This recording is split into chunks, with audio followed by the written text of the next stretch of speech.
Imagine the most magical night of the year. It's Christmas Eve, December 24th, 1945. You're in Fayetteville, West Virginia, a snowy town where the Sodder family home is full of life. There's the smell of pine, sweets, and a fire burning in the fireplace. George and Jennie Sodder, Italian immigrants who've achieved the American dream, are celebrating with 9 of their 10 children. Their oldest son is away, serving in the army.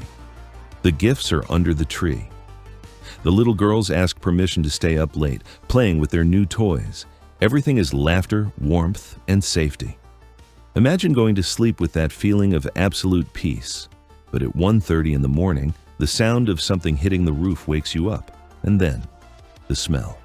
Not firewood, but toxic smoke. You step into the hallway and realize your world is ending. George and Jennie manage to escape the house with 4 of their children. But upstairs on the 2nd floor, the other 5 are sleeping. Maurice, Martha, Louis, Jennie, and Betty. The fire roars. The staircase is gone. The trucks won't start.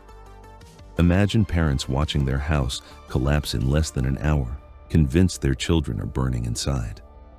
But when the sun rises on Christmas Day, the first search through the ashes reveals no identifiable human remains. 5 children have simply vanished from the face of the earth.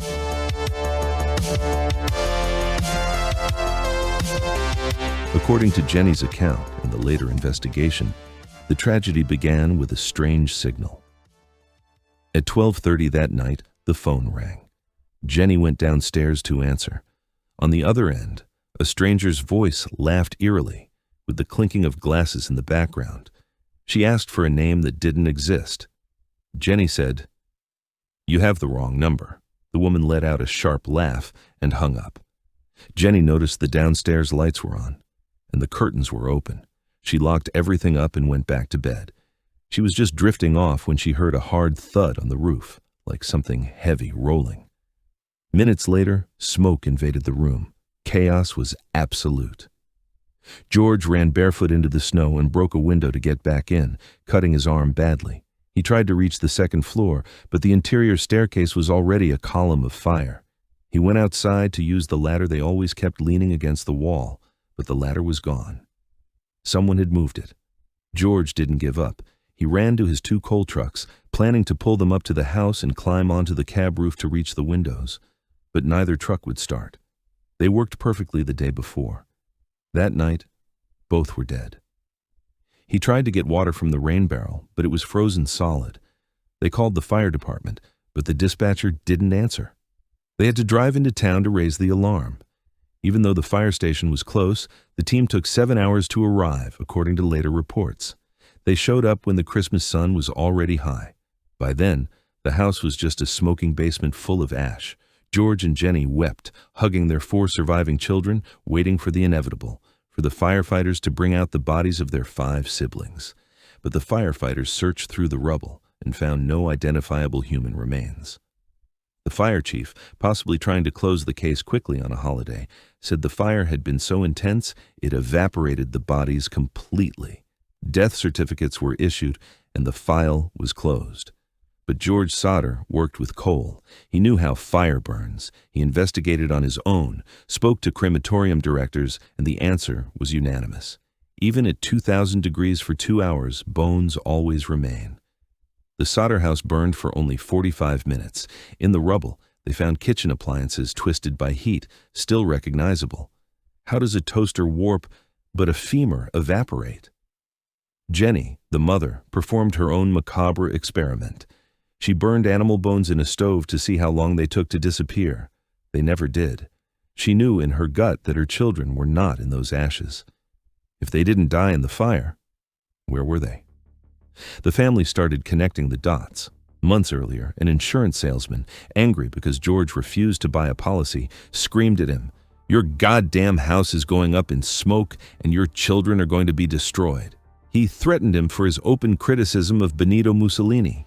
George was an anti-fascist Italian in a community with many Mussolini sympathizers. Was it political revenge? The evidence pointed to sabotage. A technician later concluded the phone line hadn't burned, It had been cut with pliers at the top of the pole. Later, a local thief confessed to cutting the wires, thinking they were power lines, but denied setting the fire. It felt like too much of a coincidence. The missing ladder was found days later, thrown down an embankment. And years later, a bus driver claimed that on Christmas Eve, he saw people throwing fireballs onto the roof. Homemade firebombs? The Sodders dedicated their lives and their fortune to the search. They put up a giant billboard on the highway with photos of the 5 children. They followed false leads and hired detectives, but always hit a wall of silence. Until 1968, 23 years later, when a letter arrived from Kentucky with no return address. Inside was a photo of a young man in his 20s with strong Italian features. On the back, a cryptic note, Louis Sodder, I love Brother Frankie. Elil Boys, a 90132. The resemblance to Louis was striking. George and Jennie hired a private detective to go to Kentucky to investigate the photo. The detective left and was never heard from again, according to the family. He vanished with the money and the information. It was the final blow.